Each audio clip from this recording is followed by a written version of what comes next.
The scream that tore through the dusty main street of Taylor, Texas, could have shattered glass if there had been any fancy windows worth shattering in this frontier town of 1873. Naomi Carson stood on the wooden porch of the general store, her calico dress billowing in the hot September wind, her dark auburn hair coming loose from its pins as she faced down her father with eyes blazing green fire. "I won't marry that giant," she cried, her voice carrying clear across to where cowboys lounged outside the saloon. "You cannot make me, Papa. I don't care how much land he owns or how many cattle he runs. I will not be sold off like a prize heifer." Silas Carson's weathered face flushed red above his gray beard. "Naomi Elizabeth Carson, you mind your tongue. Jeremiah Stone is a good man, a respectable rancher, and he's asked for your hand proper. You're 22 years old, girl, time you were married and settled. He's nearly 7 feet tall and built like a barn. He barely speaks 2 words together, and when he looks at me, I feel like I'm being sized up for auction." Naomi's chest heaved with indignation. Several townspeople had stopped their business to watch the spectacle, but she was beyond caring. "I want to marry for love, not for cattle and acreage." Her father grabbed her arm, but she yanked it free. "We'll discuss this at home." "There's nothing to discuss. My answer is no, and it will remain no until the end of time." With that, Naomi lifted her skirts and marched down the steps, her boots kicking up little clouds of Texas dust as she strode toward the edge of town, needing to put distance between herself and everyone who thought they could control her life. She walked until the buildings thinned and the scrubby grassland stretched out before her, dotted with mesquite trees and prickly pear. Her anger carried her a good 2 miles before she realized she'd come farther than intended. The afternoon sun beat down mercilessly, and sweat trickled down her spine beneath her layers of proper lady's clothing. She should turn back, but the thought of facing her father's disappointment or worse, Jeremiah Stone himself, made her feet keep moving forward. The land began to rise gradually, rocky outcroppings appearing between the grasses. Naomi had never ventured this far from town alone. Ladies didn't, not without an escort, but she'd grown up in Texas, had learned to ride and shoot alongside her brothers before they died of fever 5 years back. She wasn't some delicate flower, no matter how much her father wanted to pretend she was. A sound caught her attention. Music. Someone was singing, a deep male voice that resonated across the landscape, rich and powerful but surprisingly melodic. The song was unfamiliar, something wordless and haunting that seemed to belong to the wild places of the earth rather than any church or saloon. Curiosity overcame caution. Naomi climbed up between 2 large boulders and found herself looking down into a small hollow where a creek ran between cottonwood trees. A cabin sat there, sturdy and well made from logs, with smoke curling from its stone chimney despite the heat. And beside the cabin, splitting logs with an axe, was the source of the singing. He was enormous. Not tall and gangly like Jeremiah Stone, but massive with muscle, his shoulders so broad they seemed to block out the sun. His hair hung past his shoulders in waves of dark brown, and even from this distance, Naomi could see the play of muscles beneath his sweat-dampened shirt as he brought the axe down with effortless power, splitting logs as thick as her waist. He sang as he worked, that same wordless melody, and something about it made her heart ache with unexpected longing. She must have made some sound, dislodged some pebble, because his head snapped up and his eyes fixed on her location with unnerving accuracy. Even across the distance, she could see they were a startling blue, like the sky on the clearest winter day. "You're trespassing," he called up, but his voice held more curiosity than threat. "And you're a long way from town, miss." Naomi scrambled down before she could second-guess herself. Something about this man, this place, felt right in a way she couldn't explain. "I'm sorry. I heard singing and I was walking and didn't realize I'd come so far." Up close, he was even more impressive. He had to be at least 6'4", but it was the breadth of him that took her breath away. His arms were thick as most men's thighs, his chest massive, and his hands where they gripped the axe handle looked like they could crush stone. His face was rugged, all hard angles and sharp planes, with a strong jaw shadowed with stubble and a nose that had been broken at least once. He should have looked frightening, but there was something in his eyes, a gentleness that didn't match the raw physical power of him. "You're Silas Carson's daughter," he said, driving the axe into a stump. "Naomi. How did you know? I've seen you in town. I'm Killian Fraser. I keep to myself mostly, but I come down for supplies sometimes." He picked up a canteen from beside the cabin door and took a long drink, and Naomi found herself watching the movement of his throat, the way water droplets caught in his beard. "That was quite a scene you made earlier." Sound carries in this heat. Embarrassment warmed her cheeks. "You heard that?" I imagine half of Taylor heard it. Something that might have been amusement flickered in those blue eyes. "I've seen Jeremiah Stone. Can't say I blame you for the sentiment." Despite herself, Naomi laughed. It bubbled up unexpectedly, releasing some of the tension that had been coiled tight in her chest. "That's terribly unkind of you. Truth often is." Killian moved to the water pump beside the cabin and worked the handle, splashing water over his face and head. When he straightened and pushed his wet hair back, Naomi's mouth went dry. Droplets ran down the column of his throat and disappeared beneath his shirt, and she found herself wondering things a proper young lady definitely should not wonder about a stranger.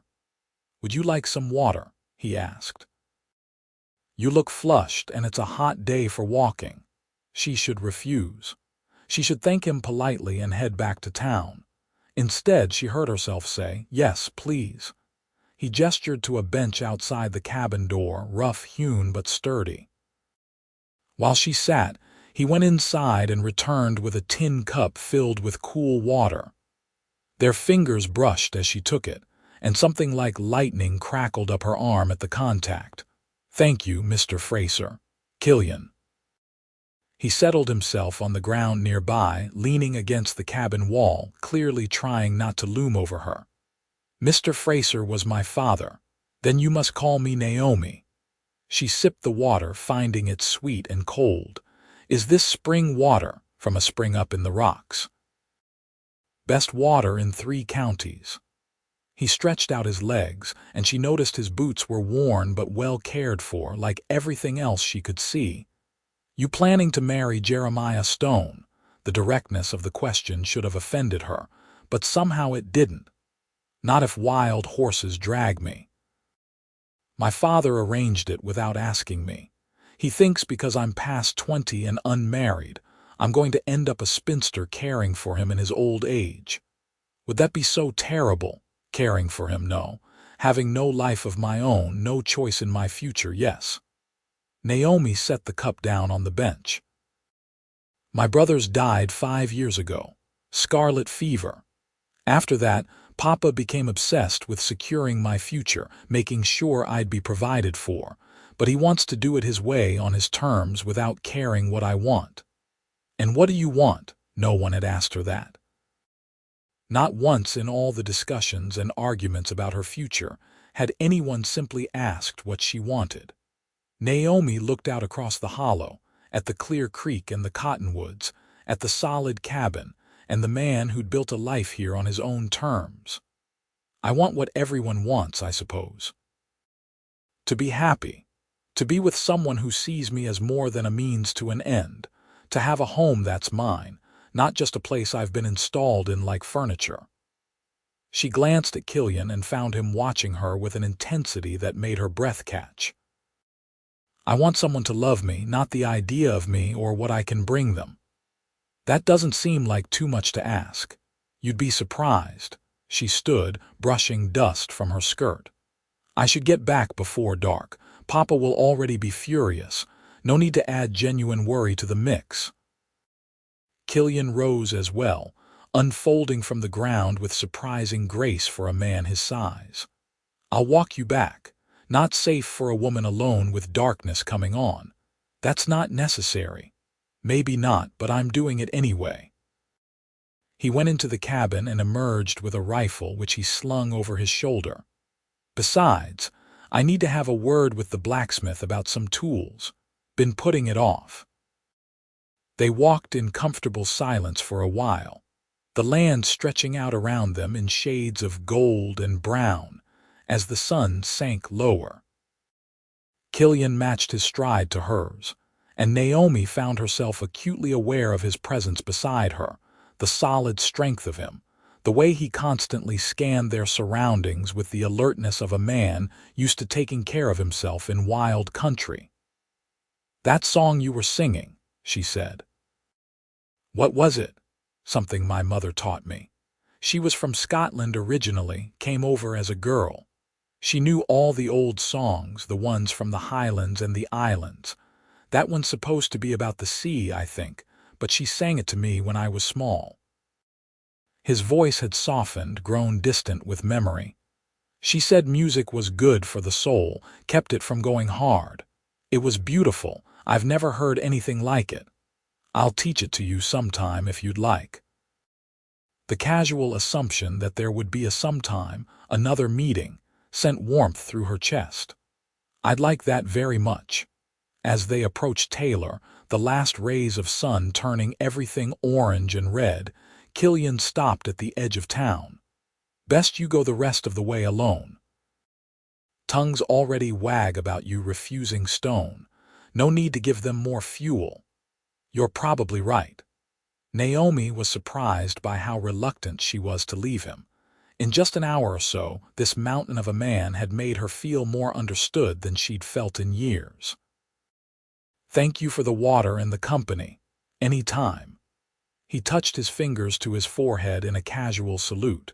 "And Naomi, stand firm on what you want. Life's too short to live it for someone else." She watched him turn and stride back the way they'd come, his rifle easy on his shoulder until the gathering dusk swallowed him. Then she squared her shoulders and headed home to face whatever awaited her. Her father was waiting on the porch, his face thunderous. "Where have you been?" "I was about to send men out looking for you. I went for a walk to clear my head. I'm perfectly fine. You're lucky you weren't killed by bandits or Indians or Lord knows what else. This kind of behavior stops now, Naomi. You're accepting Jeremiah's proposal and that's final." "No, Papa." "I'm not." She kept her voice level, remembering Killian's words. "Stand firm. I'm sorry that disappoints you, but I won't marry a man I don't love just to ease your worries about my future." Silas's face went from red to purple. "You ungrateful girl, after everything I've done for you." "I am grateful, but my gratitude doesn't include sacrificing my happiness." She moved past him toward the door. "I'm going to bed. We can discuss this when we've both calmed down." She half expected him to stop her, to forbid her entry to her own home, but he just stood there, jaw working, as she went inside. In her small bedroom, Naomi sat on the edge of her bed and pressed her hands to her face, trying to sort through the tangled emotions of the day. She'd defied her father. She'd wandered miles into wild country alone. She'd met a stranger and felt more connection with him in an hour than she'd felt with anyone in years. Her life had been predictable for so long, bounded by the proper expectations for a young woman of decent family in a frontier town. But today, something had cracked open inside her, and she couldn't seem to stuff it back in and return to who she'd been. Over the next 3 days, her father maintained a cold silence, speaking to her only when necessary. Jeremiah Stone came calling twice, his massive frame filling the doorway, his few words slow and careful like he was speaking to a child or a skittish horse. Each time, Naomi politely but firmly told him she appreciated the honor but couldn't accept his proposal. "I'm a patient man, Miss Carson," he said the second time, his deep voice rumbling. "Your father says you just need time to get used to the idea. I can give you time." "Time won't change my answer, Mr. Stone. I'm truly sorry." On the fourth day, Naomi couldn't stand being cooped up in the house any longer. She told her father she was going to the general store, and he just grunted acknowledgement. Instead, she found herself walking east, out of town, toward the rising land where Killian Fraser had his cabin. She told herself she was just taking a walk, getting fresh air, but her feet knew where they were going. When she climbed between the boulders and looked down into the hollow, she saw him working on what looked like a new fence, setting posts with the same effortless strength she'd witnessed before. "Hello," she called down. He looked up, and even from this distance she could see the smile that creased his face. "Hello yourself. Come down before you fall and break your neck on those rocks." She made her way down more carefully this time, mindful of loose stones. Killian set down his tools and walked to meet her. "Couldn't stay away." There was teasing in his voice, but also something warmer, something that made her pulse quicken. "I needed to get out of the house. Papa's barely speaking to me, and the whole town's buzzing about my refusal of Jeremiah Stone."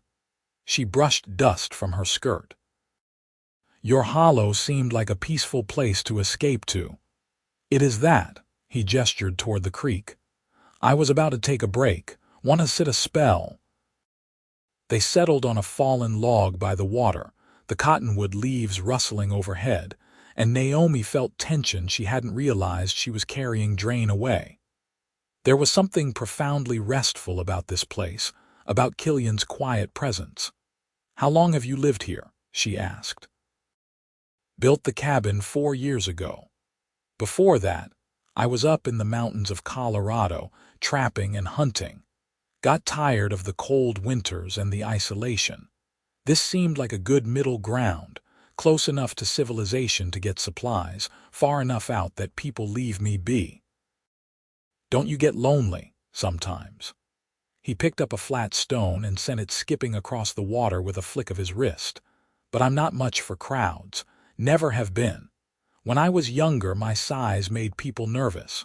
Folks assume a big man is either stupid or mean, sometimes both. Got tired of being looked at like I was a danger just for existing." Naomi thought of Jeremiah Stone, how people stepped aside for him on the boardwalk, how children stared with wide eyes. "Is that why you keep to yourself?" "Partly. Also just prefer my own company most times. Or I did." He glanced at her, and the look in his blue eyes made her heart skip. "Been finding lately I might enjoy certain company after all. Only certain company, very certain company." His voice had dropped, gone rough with something that made her skin prickle with awareness. "The kind with green eyes and more courage than sense, walking alone in wild country." "I'm not afraid of wild country. I know. That's part of what makes you interesting." He reached over and plucked a twig from her hair where it had caught. The gesture was gentle, intimate, and Naomi found herself leaning slightly toward him. "Your father's going to keep pushing you toward Stone. Men like that don't give up easily when they've decided on something. Then he'll be disappointed. I've made my choice." "Have you?" Killian's eyes searched her face. "Or have you just chosen what you don't want? Those aren't the same thing." The question hit deeper than he probably intended. What did she want? A week ago, she could have given a vague answer about love and happiness. But sitting here beside this man, feeling the pull between them like a physical thing, the answer became much more specific and much more frightening. "I'm figuring that out," she said quietly. They sat in silence for a while, watching the water flow past, and Naomi marveled at how comfortable it was. She'd grown up being taught that silence was awkward, something to be filled with chatter and pleasantries. But this silence felt full, rich with things unsaid but understood. "Teach me that song," she said suddenly. "The one I heard you singing." Killian's face lit up in a way that transformed it, made him look younger, less guarded. "All right. It doesn't have words exactly, more like sounds that fit the melody, you just follow along." He began to sing, that same haunting melody she remembered, and gestured for her to join in. Naomi tried, fumbling at first, her voice uncertain. But Killian was patient, repeating phrases until she caught them, his deep voice blending with her lighter one. "You have a beautiful voice," he said when they finished. "Clear and true, so do you. I could listen to you sing for hours." Something passed between them then, a recognition, an acknowledgement of the thing growing between them. Killian stood abruptly, as if needing to break the moment before it overwhelmed them both. "I should get back to work. Fence won't build itself." "Can I help?" The offer surprised them both. "It's not proper work for a lady." "I'm not interested in proper." Naomi stood as well, brushing off her skirt. "I'm strong enough. My brothers taught me to work with tools before they died. I'm not useless just because I wear skirts." Killian studied her for a long moment, then nodded. "All right. But if your father finds out I put his daughter to work like a ranch hand, he's liable to shoot me." "Then we won't tell him." She spent the afternoon helping Killian set fence posts, holding them steady while he tamped the earth around them, fetching tools and water when needed. The work was hard, and she knew she'd be sore tomorrow, but it felt good to be doing something useful, something real. And being near Killian, watching the way he moved, the easy competence in everything he did, felt right in a way she couldn't fully explain. The sun was lowering when she finally said she needed to get back. Killian walked her to the edge of his property, neither of them speaking much, both lost in thought. "Will you come again?" he asked as they stood at the top of the rise. "If you want me to, I want you to." The simple honesty in his voice made her chest tight. "Tomorrow, tomorrow." She did go back the next day and the day after that. It became a pattern. She'd make some excuse to her father in the morning, spend several hours at Killian's Hollow, then return to town before dark. They worked together on various projects around his property, and they talked, really talked about everything and nothing. He told her about growing up in Tennessee, about losing his parents to cholera when he was 16 and striking out west on his own. She told him about her brothers, about the dreams she'd had before they died, and her father became consumed with securing her future. On the 6th day, Killian was chopping wood again, and Naomi was sitting on the bench outside his cabin, mending a tear in one of his shirts that he'd been too proud to admit needed fixing. She watched him work, no longer shy about admiring the play of muscles in his back and arms, the raw physical power of him. "You're staring," he said without turning around. "I'm appreciating." He set down the axe and turned to face her, wiping sweat from his forehead with his arm. "Is that what we're calling it? What would you call it? Dangerous?" But he was moving toward her as he said it, crossing the space between them with long strides. He stopped close enough that she had to tilt her head back to look up at him, close enough that she could feel the heat radiating from his body. "We've been dancing around this for days now. I know." Her heart was pounding so hard she was sure he could hear it. "Your father would have my head if he knew you were coming here. The whole town would have an opinion about it." "I don't care about the town's opinion. Naomi." He said her name like a prayer and a curse together. "I'm not a gentleman. I'm not refined or educated. I live alone in a hollow and make my living with my hands and my back. I'm not the kind of man fathers want for their daughters. You're the kind of man I want." The words hung in the air between them, impossible to take back, laying her heart bare. Killian's eyes darkened, and his hands came up to cup her face, his palms rough with calluses but his touch gentle. "You're sure?" His voice was rough with restraint. "I've never been more sure of anything." He kissed her then, and it was nothing like the chaste pecks Naomi had received from overeager boys at church socials. This was fire and need and longing, his mouth claiming hers with a hunger that stole her breath. She dropped the mending and wrapped her arms around his neck, pressing herself against the solid wall of his chest, and he made a sound deep in his throat that sent heat flooding through her. When they finally broke apart, both breathing hard, Killian rested his forehead against hers.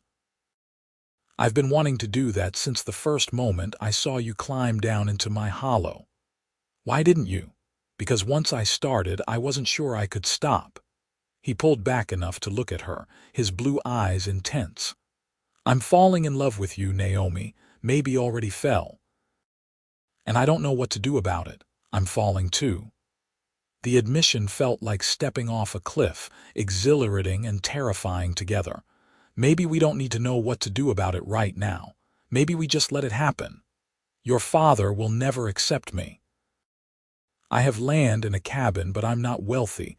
I can't give you the life someone like Jeremiah Stone could." "I don't want Jeremiah Stone's life. I want this." She gestured around the hollow, at the simple cabin and the creek and the cottonwoods. "I want you. Everything else we can figure out together." He kissed her again, softer this time but no less intense, and Naomi felt something in her chest crack open and bloom. This was what she'd been waiting for, what she'd been refusing to settle without. This feeling of being utterly known and utterly cherished, of being chosen not for what she could bring but for who she was. They spent the rest of the afternoon in each other's arms, talking and kissing and making plans in the dreamy way of new lovers who think love can conquer anything. It was only when the shadows grew long that reality intruded. "I need to tell my father," Naomi said, her head resting on Killian's chest as they sat against the cabin wall. "About us. He's going to lose his mind. Probably. But I can't keep sneaking around. I won't be ashamed of loving you." Killian's arms tightened around her. "Then we'll tell him together. Tomorrow, I'll come into town and ask for your hand proper. He'll say no. Let him. I'm asking anyway." He pressed a kiss to the top of her head, "And if he refuses, we'll figure something else out." "But I'm doing this right, Naomi. I'm not giving anyone ammunition to say I dishonored you or took advantage." The next morning, Naomi put on her best dress, a deep blue cotton that brought out her eyes, and told her father she needed to speak with him. Silas looked up from his breakfast with a wary expression. "If this is about Jeremiah Stone again, it's not." "Well, it is, but not the way you think." She took a deep breath. "Someone's coming to call this morning, someone who wants to ask for my hand." Her father's face brightened. Stone came to his senses then. "I knew if we gave him time. It's not Jeremiah Stone, Papa. It's Killian Fraser." The silence that followed was deafening. Silas's face went through several shades of color before settling on a dangerous red. "The mountain man. The one who lives out in that hollow like a hermit. You've been carrying on with him. I've been spending time with him, yes, getting to know him, and I've fallen in love with him." "Love." Her father spat the word like a curse. "What do you know about love? You're a foolish girl with romantic notions. This Fraser probably saw an opportunity to get his hands on my land through you. He doesn't want your land. He has his own property. And I'm not a foolish girl, Papa.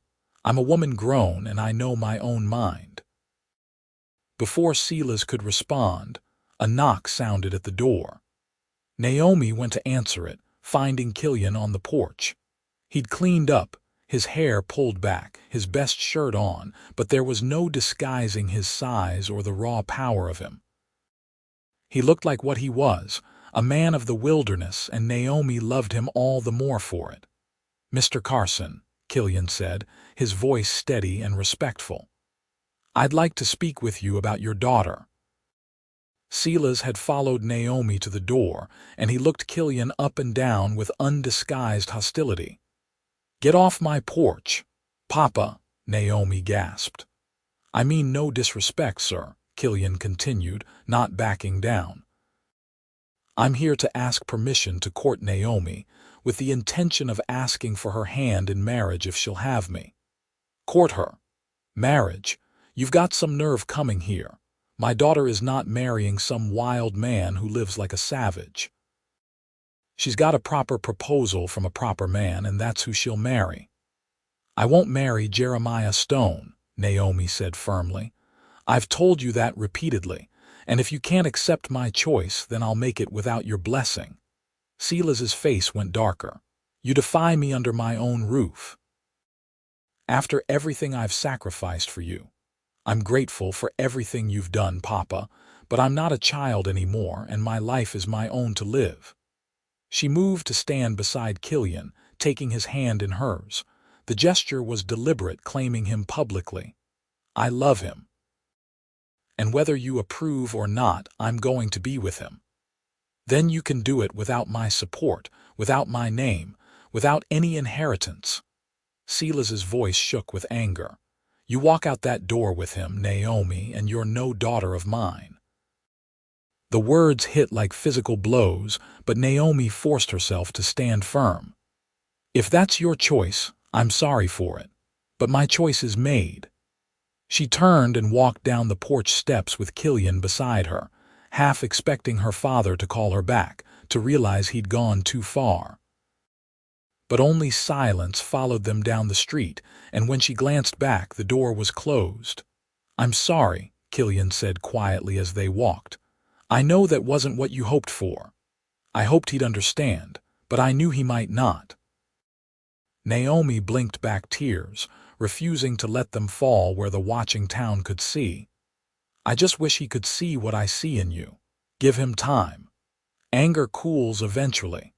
They walked to the edge of town, to where Killian had left his horse tied. He helped her up into the saddle and swung up behind her, and they rode out toward his hollow in silence. When they arrived at the cabin, Naomi slid down from the horse and looked around at what was now, apparently, going to be her home. It was so different from the house in town, rough and simple, but it felt more welcoming than that house had felt in years. "I know it's not much," Killian said, sounding uncertain for the first time since she'd known him. "But I can build on to it, make it bigger, more comfortable for you." "It's perfect." She turned to face him, taking both his hands in hers. "Killian, I didn't choose you because I thought it would be easy. I chose you because when I'm with you, I feel like myself, like I can breathe. That's worth more than any fancy house or social standing." He pulled her close, burying his face in her hair. "I swear to you I'll work every day to make you happy, to give you a good life. I know you will." They spent the rest of the day making plans, talking about what needed to be done. Killian had saved money from his trapping days, enough to buy what they needed to expand the cabin and get through the winter. Naomi had skills in cooking, sewing, and household management that would serve them well. It wouldn't be an easy life, but it would be theirs. That night, as they sat on the bench outside the cabin watching the stars come out, Naomi felt a peace settle over her that she'd never known before. She'd given up her father's approval, her place in town society, the comfortable future that had been planned for her. But she'd gained something infinitely more valuable, the freedom to choose her own path, and a man who loved her for exactly who she was. The next few weeks passed in a blur of activity. Killian began work on expanding the cabin, adding a proper bedroom and a larger main room. Naomi settled into life in the hollow, learning the rhythms of this new existence. She planted a late garden, foraged for herbs and edible plants in the surrounding countryside, and began making the cabin into a home with curtains sewn from fabric Killian bought in town and small touches that softened the rough edges. They saw no one from Taylor. Her father didn't come, didn't send word. It hurt, but Naomi tried not to dwell on it. She'd made her choice and she stood by it. One evening, about 3 weeks after she'd left town, Killian came in from working on the cabin expansion looking troubled. "What's wrong?" Naomi asked, looking up from the bread she was kneading. "Saw smoke signals today up in the hills. Could be nothing, but there've been reports of bandits working the area. Small groups hitting isolated homesteads." A chill ran down Naomi's spine. "You think they might come here?" "I think we should be prepared just in case.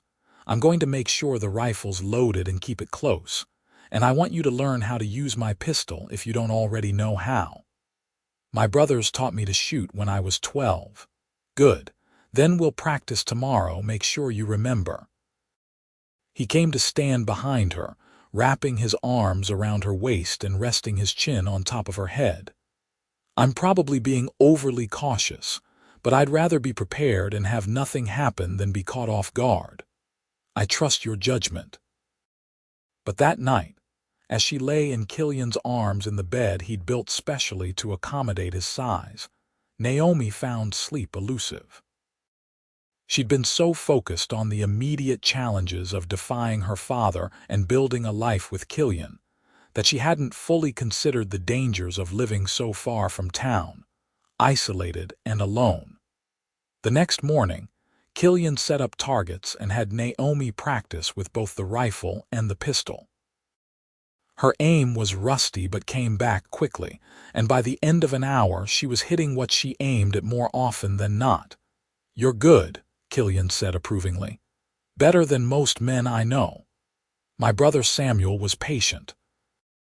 He said everyone should know how to defend themselves, especially out here. They fell back into their routine after that, working on the cabin during the days, sharing meals and stories in the evenings. Naomi had never been happier, despite the estrangement from her father and the occasional worry about bandits. This life, simple and hard as it was, felt real in a way her old life never had. It was almost a month after she'd left town when riders appeared one afternoon. Naomi was inside the cabin making soup when she heard Killian's sharp whistle, their agreed signal for danger. She grabbed the pistol from where they now kept it, tucked it into her apron pocket, and went to the door. 4 men on horseback had ridden into the hollow. They were rough-looking, with weeks of trail dust on them and weapons prominently displayed. But the man at the front, removing his hat as he approached, was Jeremiah Stone. "Fraser," Stone said, his deep voice rumbling across the space. "Miss Carson, what do you want, Stone?" Killian had positioned himself between the riders and the cabin, his hand resting casually on his rifle. "To talk. That's all." Stone glanced at his companions. "These men work for me. We've been tracking a group of bandits who hit my ranch last week. Trail led this direction, and I wanted to make sure you folks were all right." Some of the tension left Killian's shoulders, but he didn't lower the rifle. "We're fine. Haven't seen anyone." "Good." Stone's eyes moved to Naomi. "Your father's worried about you, Miss Carson. Asked me to check on you if I came out this way." "Did he?" Naomi couldn't keep the bitterness from her voice. "He has a strange way of showing worry, disowning me and all. He's a proud man, and hurt, but he's still your father." Stone shifted in his saddle. "I'm not here to cause trouble or try to change your mind. You made your choice clear, and I respect that. But if you're living out here, you should know there's danger around. At least 4 men, maybe more, hitting isolated places, stealing what they can carry, burning the rest." Killian's jaw tightened. "How far out?" 10 miles west as of 2 days ago. Could be gone from the area by now, or they could be circling back. Just wanted you to be aware." Stone started to turn his horse, then paused. "Fraser, you take care of her. She's a good woman, deserves better than to end up hurt because of other men's evil." "I will." They watched the riders leave, climbing up out of the hollow and disappearing over the ridge. When they were gone, Killian finally lowered the rifle. "That was decent of him," Naomi said quietly. "It was. Doesn't mean I like him, but it was decent." Killian turned to her, his face serious. "We need to be more careful. I'm going to set up some warning signals around the property, things that'll make noise if someone approaches, and at night we're keeping weapons close." "All right." The next few days passed tensely. Killian set up his warning system, simple arrangements of cans and wire that would clatter if disturbed. He insisted on checking the perimeter every few hours, and at night he slept lightly, waking at the slightest sound. On the fourth night after Stone's visit, Naomi woke to find Killian already up, standing at the window with his rifle, looking out into darkness. "What is it?" she whispered. "Not sure. Thought I heard something. Could be an animal." But his voice was tight, and she knew he didn't believe it. She got up and pulled on her robe, checking to make sure the pistol was loaded and ready. They waited in the darkness, listening, and then they heard it, the distinct clatter of cans followed by cursing. "Get in the corner behind the bed," Killian ordered. "Don't come out unless I call you." "Killian, now, Naomi, please." She did as he asked, crouching in the corner with the pistol held ready. Through the window she could see torchlight now, multiple lights, and hear voices. At least 4 men, maybe more, just as Stone had warned. "Anyone in there?" a rough voice called out. "We don't want trouble, just looking for supplies. Share what you got and we'll move on peaceful." Killian didn't answer, and Naomi held her breath. "All right, have it your way. Boys, check the barn. Anything worth taking, we take it." The sound of men moving around outside, opening the barn door, rummaging through Killian's tools and supplies. Naomi could see Killian's shoulders were tight with tension, but he held his position, rifle ready but not yet aimed. Then one of the men appeared at the cabin door, trying the handle. Finding it barred, he stepped back and kicked at it. The door held. "There's someone in there after all," the man called. "Break it down." "That would be a mistake," Killian said, his voice carrying clearly. "I've got a rifle aimed at this door. First man through gets a bullet." Silence. Then laughter. "You're outnumbered, friend. Even if you get one of us, the others will get you. Make it easy on yourself. Open up, give us what we want, and we'll be gone." "I've got nothing for you. Move on." More sounds outside, the men conferring. Then, "Well, if you won't be reasonable about it." Glass shattered as something came through the window, trailing flame. A torch. It landed on the floor, and the dry wooden boards caught immediately. Naomi screamed, and Killian moved. He threw open the door and fired, dropping the closest bandit. The others scattered, returning fire, bullets thunking into the cabin walls. Killian ducked back inside, slamming the door as flames began to spread from where the torch had landed. Naomi, out the back. He was already moving, grabbing a blanket and beating at the flames, but they were spreading too fast. "Go!" She ran to the back window, the one Killian had installed when they expanded the cabin. It was narrow, but she managed to squeeze through, dropping to the ground outside. She could hear shouts, gunfire, the crackle of flames. Terror for Killian overwhelmed everything else. She ran around the side of the cabin, pistol raised, and saw one of the bandits aiming at the front door. Without thinking, she fired. The shot went wide, but it made the man turn, giving Killian time to burst through the door, rifle blazing. What followed was chaos. Gunfire, smoke, men running and shouting. Killian was magnificent and terrible, moving with deadly efficiency, his size and strength turning him into an unstoppable force. 2 more bandits went down, and the rest broke and ran, scrambling for their horses. And then it was over. The bandits were gone, fleeing into the night. 3 bodies lay in the dirt, and the cabin was fully ablaze, flames reaching into the night sky. Killian dropped his rifle and ran for the creek, filling buckets, but Naomi could see it was hopeless. The cabin was too far gone, the fire too intense. All they could do was watch as months of work, all their possessions, everything burned. When the roof collapsed in a shower of sparks, Killian finally stopped fighting. He stood there, covered in soot and sweat, his chest heaving, and watched his home burn to the ground. Naomi went to him, wrapping her arms around him from behind, pressing her face against his back. He was shaking, whether from exertion or emotion she couldn't tell. "I'm sorry," she whispered. "I'm so sorry. You're alive. That's all that matters."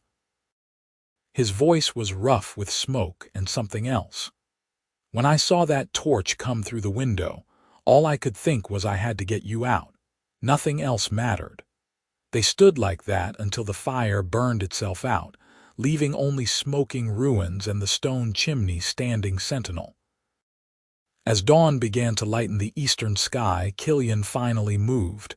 "We need to go to town, report what happened, and—" He paused, looking at the destruction, "and figure out what comes next." They salvaged what they could from the barn, which had escaped the flames, loading supplies onto Killian's horse. Then they rode together toward Taylor, both exhausted and smoke-stained, neither speaking much. The town was just waking up when they arrived. People stopped and stared as they rode down the main street, taking in their appearance, the grim set of Killian's jaw. Naomi knew how they must look, like refugees from disaster, which wasn't far from the truth. They went straight to the sheriff's office. Sheriff Tom Wade took one look at them and ushered them inside, calling for water and somewhere to sit. "What happened?" he asked as they explained about the bandits, the fire, the fight. He made notes, his face growing grimmer. "That matches reports from other places. Damn vultures have been working this whole area. You're lucky to be alive." "Luck had nothing to do with it," Killian said flatly, "just preparedness and willingness to fight. Still, most folks aren't so prepared." Wade set down his pen. "You got somewhere to stay, going to take time to rebuild." Before Killian could answer, the door opened and Silas Carson walked in. He stopped short when he saw them, his eyes going wide. "Naomi." "Good God, what happened?" "Bandits burned us out," Naomi said quietly. "Killian saved my life." Her father's face worked through several emotions before settling on something that might have been grudging respect. "You hurt?" "No, Papa. We're fine." Silas looked at Killian for a long moment, then sighed heavily. "Come home. Both of you will sort this out." "Mr. Carson, I appreciate the offer, but don't be a fool, Fraser. My daughter's been living with you, the whole town knows it. You've defended her with your life. Far as I'm concerned, that makes you family whether I like it or not." He paused. "And for what it's worth, I'm grateful she had you there last night. Stone told me those bandits were bad business." It was as close to an apology or acceptance as Silas Carson was likely to give. Naomi looked at Killian, who finally nodded. "Thank you, sir. Just until we can make other arrangements." They followed Silas back to the house where Naomi had grown up. Her old room was exactly as she'd left it, and having her father's housekeeper draw a bath and bring clean clothes felt surreal after weeks of frontier living. When she was clean and dressed, Naomi went downstairs to find Killian and her father sitting in the parlor, an awkward silence between them. She took a seat beside Killian, taking his hand in hers. "I was wrong," Silas said abruptly. "About you too. About what you needed, Naomi. I was so determined to control your future, to keep you safe, that I didn't stop to think whether you'd be happy." He looked at Killian. "Stone told me you were making a good life out there, said the place looked well kept, productive. Said Naomi looked happier than he'd ever seen her." "She is happy," Killian said, "or was before we lost everything. You didn't lose everything, you have each other." Silas shifted uncomfortably. "I'd like to make you a proposal. I have land, more than I need now that the boys are gone. 10 acres at the north edge of my property, good water, some timber. I'll deed it to you as a wedding gift if you'll have it." Naomi felt tears prick her eyes. "Papa, I'm not doing this out of charity. I'm doing it because I was a stubborn old fool and I nearly lost my daughter over it. I don't want to make that mistake again." He looked directly at Killian. "You love her more than my own life. Then marry her, build a home on that land, and maybe, if you're willing, I can get to know the man my daughter chose." He paused. "The man who saved her life." Killian glanced at Naomi and she saw the question in his eyes.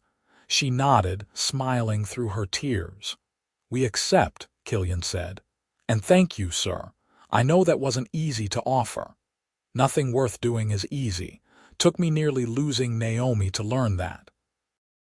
They were married a week later in a simple ceremony at the church, with half the town in attendance. Naomi wore her mother's wedding dress, carefully preserved and let out slightly to fit. Killian wore new clothes purchased for the occasion, his hair pulled back, looking uncomfortable but determined. When he saw her walking down the aisle on her father's arm, though, his face transformed with such open love that several women in the congregation sighed audibly. The ceremony was short, the words familiar, but when Killian slipped a simple gold band on her finger and kissed her, Naomi felt like the world tilted and reset, everything falling into place. The reception was held at her father's house, and Jeremiah Stone was there, surprisingly. He approached them as they were cutting the cake. "Congratulations," he said, his deep voice sincere. "I hope you'll be very happy together." "Thank you," Naomi said, "and thank you for warning us about the bandits. If you hadn't, we might not have been as prepared." Stone nodded. "You picked a good man, Mrs. Fraser. Better than me, if I'm honest. I hope he knows how lucky he is." "I do," Killian said, his arm tight around Naomi's waist. "Every single day." They spent their first night as a married couple at her father's house, in Naomi's old room, though Silas made a point of being very busy elsewhere in the house, giving them privacy. In the morning, they rode out to the land he'd given them, surveying what would be their new home. It was beautiful country, rolling and green, with a creek running through it and enough timber to build a good cabin. Better than the Hollow in some ways, though Naomi felt a pang of loss for that place that had been their first real home together. "We'll make this even better," Killian promised, as if reading her thoughts. "Build something that lasts, raise our family here." "Our family." Naomi placed a hand on her stomach, where she suspected new life might already be growing, though it was too early to be sure. "I like the sound of that." They started building immediately, and this time they weren't alone. Silas helped, and to everyone's surprise, so did Jeremiah Stone and several of his ranch hands. The work went quickly with so many hands, and within 3 weeks, they had a solid cabin up, larger and better appointed than the one that had burned. Naomi planted a garden, helped by her father's housekeeper, who knew all the tricks for making things grow in Texas soil. She sewed curtains and made quilts, slowly filling the cabin with homey touches. And in the evenings, she and Killian would sit on their porch, watching the sun set over their land, and he would sing to her, teaching her more of the old songs his mother had taught him.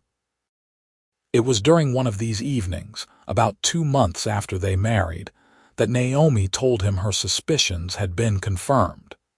She was carrying their child. Killian's reaction was everything she could have hoped for. He pulled her into his lap, holding her carefully as if she might break, and pressed his face against her hair. "A baby," he whispered. "We're going to have a baby. We are." She took his hand and placed it on her still flat stomach. "Are you happy?" Happy doesn't begin to cover it.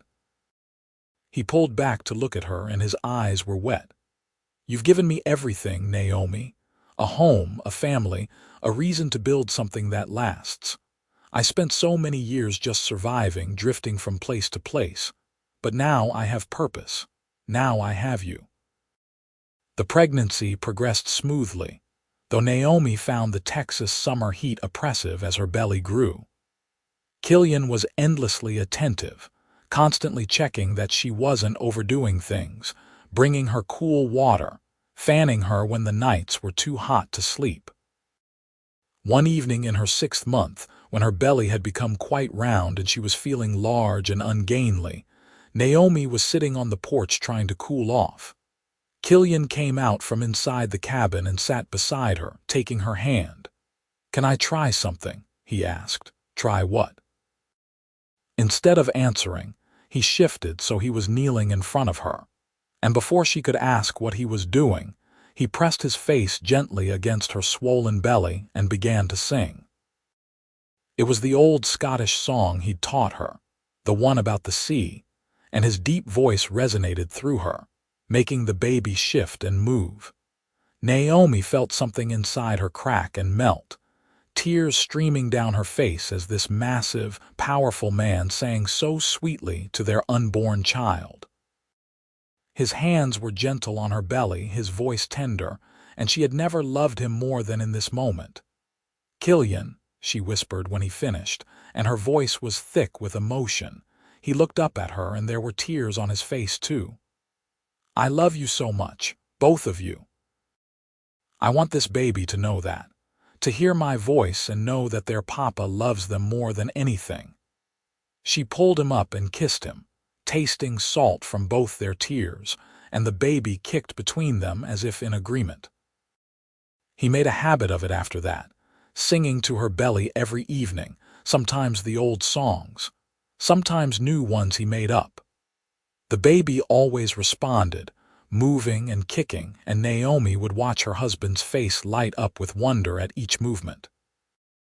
When her time came in early March of 1874, it was a long labor, lasting through the night and into the next afternoon.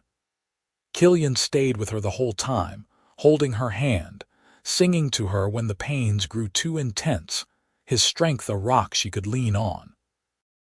Their son was born as the sun was setting, letting out a lusty cry that made the midwife laugh. He was big, like his father, with a shock of dark hair and the bluest eyes Naomi had ever seen. "He's perfect," Killian breathed, holding his son for the first time with infinite care, his large hands cradling the baby as if he were made of glass. "Naomi, he's perfect." They named him Samuel after Naomi's brother who had taught her to shoot and ride and stand up for herself. It felt right, keeping that name alive. Silas was over the moon about his grandson, spending hours at their cabin, rocking the baby and telling him stories. The estrangement that had existed between father and daughter was completely healed, replaced by a warmth that Naomi had feared they'd lost forever. When Samuel was 3 months old, Naomi found herself pregnant again. "Irish twins," the midwife said with a knowing smile, and Naomi laughed at the term even as she felt a moment of trepidation. 2 babies so close together would be challenging, but Killian just grinned and pulled her close. "The more the merrier. We've got plenty of love to go around." Their daughter was born the following January, smaller than Samuel had been but just as loud. They named her Elizabeth, after Naomi's mother, and she had her mother's green eyes and auburn hair. Life settled into a rhythm. Killian worked their land, raising cattle and horses, building their herd and their reputation. Naomi managed the household, cared for the children, and helped with the ranch work when she could. It was hard work, but it was good work, and they did it together. On summer evenings, they would sit on the porch, the children playing in the grass, and Killian would sing the old songs. Samuel learned them quickly, his clear child's voice blending with his father's deep one, and even Elizabeth, still a toddler, would hum along. Naomi would watch her family, her heart so full she thought it might burst, and remember the day she'd screamed that she wouldn't marry that giant. Life had such an unexpected sense of humor. She'd refused one giant only to find another, one who fit her heart perfectly, who made her feel cherished and strong and completely herself.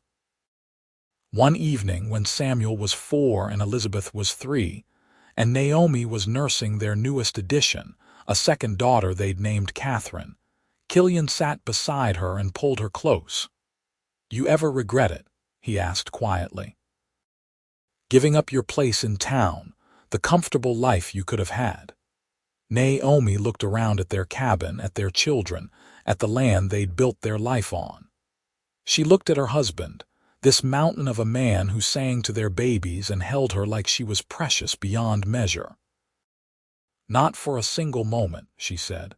"This is everything I never knew I needed. You gave me that. We gave it to each other." He pressed a kiss to her forehead, then leaned down to sing softly to the baby at her breast, and Catherine's eyes drifted closed, content, and safe. Years passed.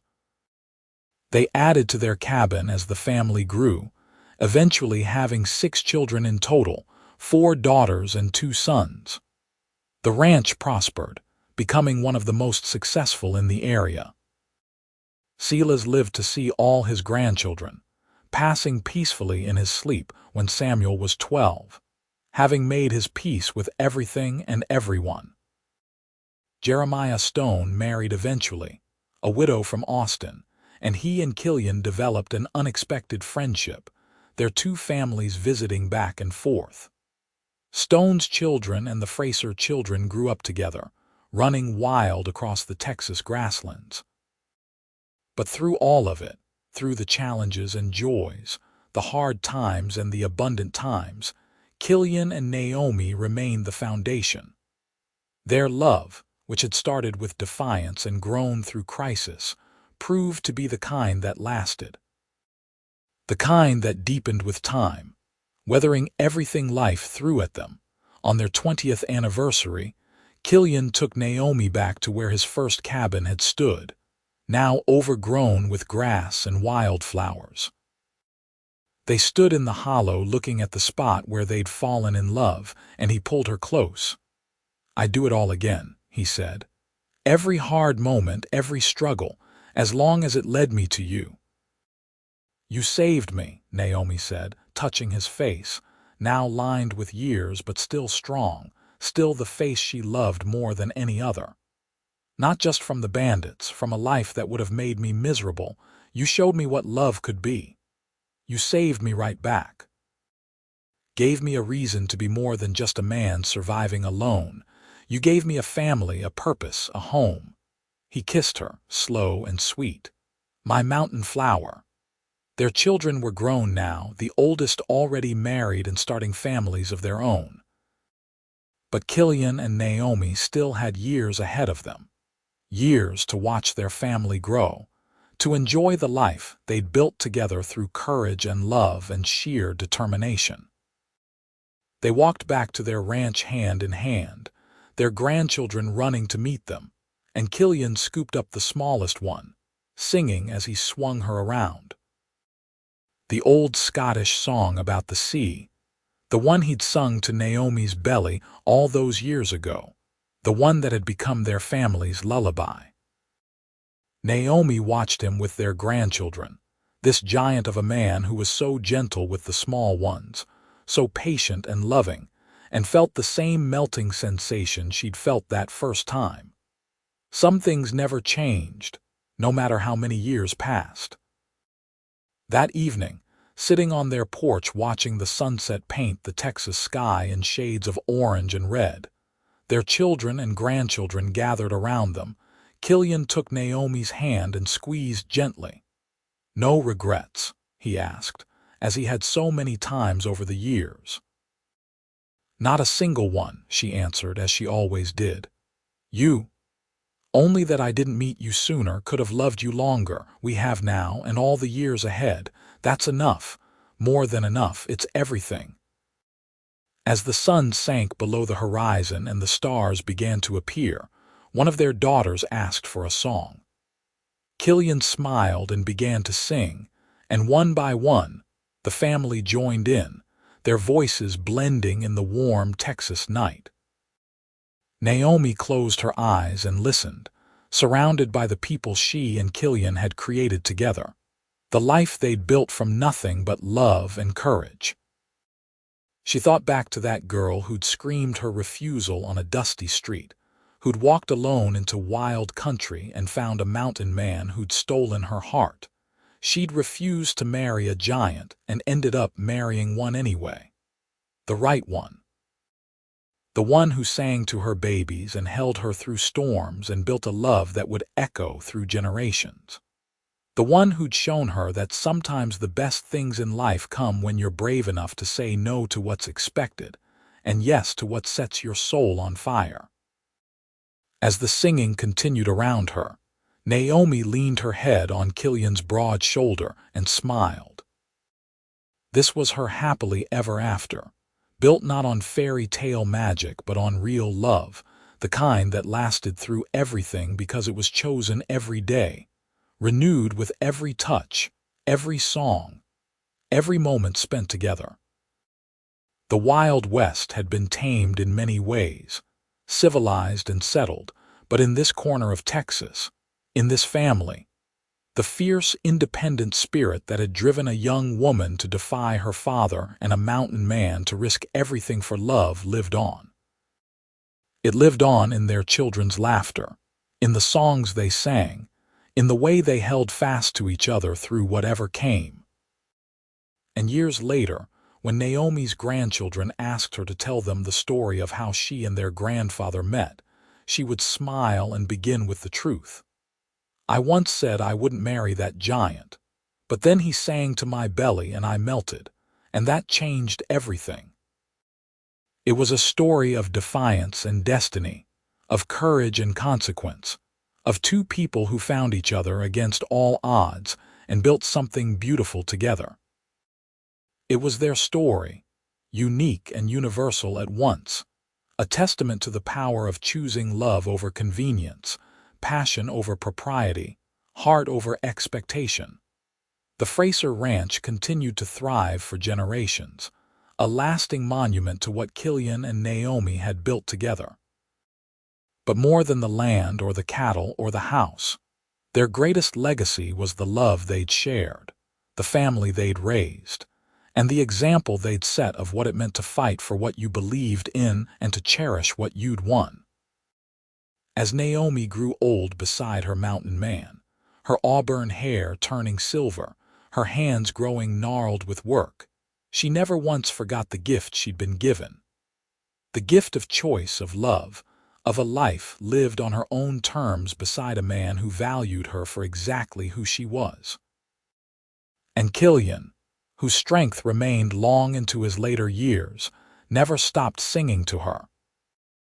Even when she was too old and tired to do much but sit and listen, he would sing the old songs, his voice still deep and true, and she would close her eyes and remember the girl she'd been, the choices she'd made, the love she'd found. They passed within months of each other, Killian first, then Naomi, as if she couldn't bear to be long without him. Their children buried them side by side on a hill overlooking their ranch, under the endless Texas sky, and the whole county turned out to pay respects to a couple who'd become legend. The story of the woman who'd refused to marry a giant only to marry a different one, the mountain man who'd sang to her belly and stolen her heart, became part of local lore. It was told and retold, embellished and remembered, a reminder that love, real love, was worth fighting for, worth risking everything for, worth building a life around. And on quiet evenings when the wind blew just right across the Fraser Ranch, some said you could still hear singing, a deep voice carrying the old Scottish melody about the sea, blending with a lighter voice, the two harmonizing perfectly, eternally, a love song that would never truly end. Their descendants carried on the ranch, each generation adding to what Killian and Naomi had started, but always remembering the foundation it was built on: courage, defiance, love, and the willingness to risk everything for happiness. The Fraser name became synonymous with integrity, hard work, and fierce loyalty, all traits that could be traced back to that first couple who dared to choose their own path. The land itself seemed to remember them. The creek still ran clear where Killian had first made his home. The trees they'd planted grew tall and strong, providing shade for countless summer days. The cabin they'd built, expanded and improved over the years, still stood at the heart of the ranch, a physical reminder of what could be built when two people worked together toward a common dream. And every generation of Fraser children learned the old songs, learned to sing them together on summer evenings, keeping alive the tradition that Killian and Naomi had started. The music became part of the family's identity, a thread connecting them back through time to the couple who'd started it all, who'd proven that love could overcome anything if you were brave enough to choose it and strong enough to fight for it. Taylor, Texas grew and changed over the decades, but the story of Naomi Carson and Killian Fraser remained, a foundational tale of the town's history. The spot where Naomi had screamed her refusal of Jeremiah Stone was marked, eventually, with a small plaque that read, "Where a woman's courage changed everything." Because that's what it had been, ultimately, an act of courage, courage to refuse what was expected, courage to walk alone into uncertainty, courage to love openly and completely, courage to build a life on her own terms. And Naomi had possessed that courage in abundance, passing it on to her daughters and granddaughters, teaching them that they too had the right to choose, to demand, to expect love and respect and partnership. Killian's legacy was equally strong in his sons and grandsons, who learned from his example that true strength wasn't just physical, that a real man protected and cherished and supported, that singing to babies and showing emotion wasn't weakness but the greatest strength of all. Together, they'd created something that lasted far beyond their own lives, a legacy not of wealth or power but of love, properly given and gratefully received, of partnership and respect and absolute devotion. And in a wild land that was often harsh and unforgiving, that legacy shone like a beacon, proving that beauty and gentleness and love could not only survive but thrive, even in the wildest places.